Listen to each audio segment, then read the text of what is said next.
animal rescue amid a pandemic. We check in with Animal Haven next on All for Animals.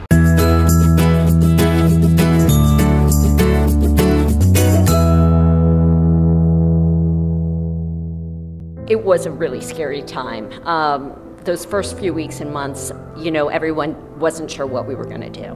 But Animal Haven's mission to save and help homeless and abandoned animals never wavered. We actually stepped up. Like many animal welfare organizations in the city, we had to rethink how we do what we do. We don't have the luxury of closing down like other businesses in the city.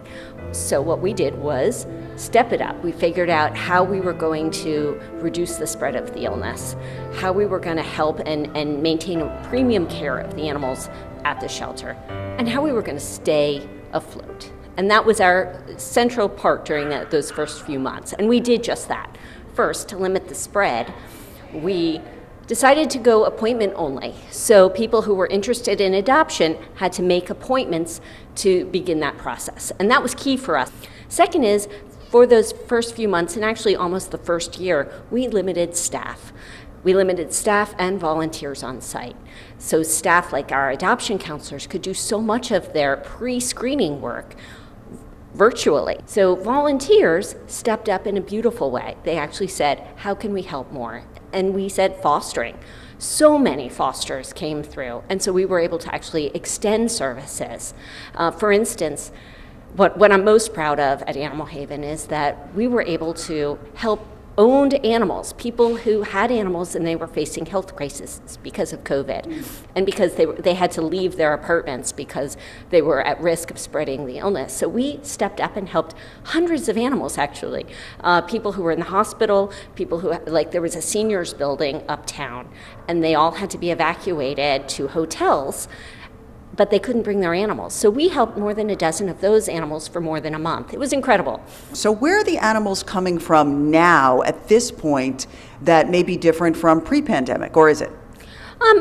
I think we have reshifted to opening up those channels again. So now we are accepting animals from animal care centers.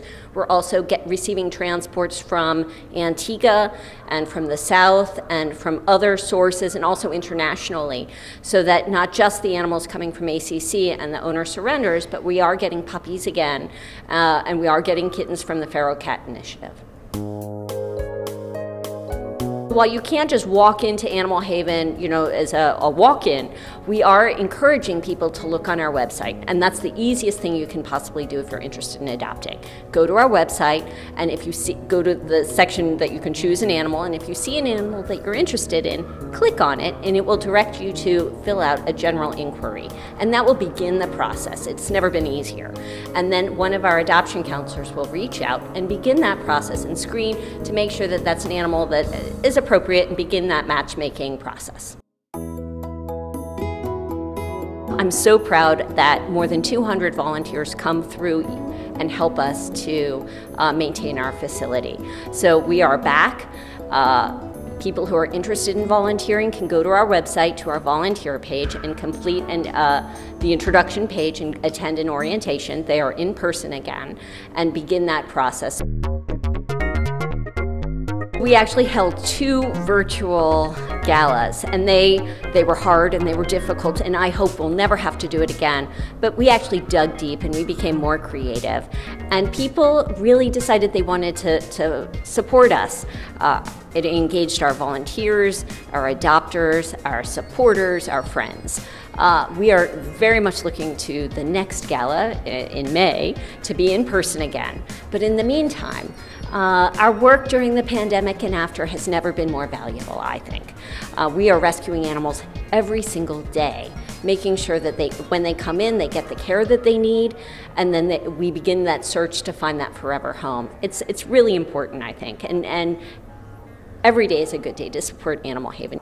Learn more about Animal Haven at animalhaven.org. And remember, if you're thinking about getting a pet, please make yours the next great rescue story. Come to Animal Haven or visit a shelter near you.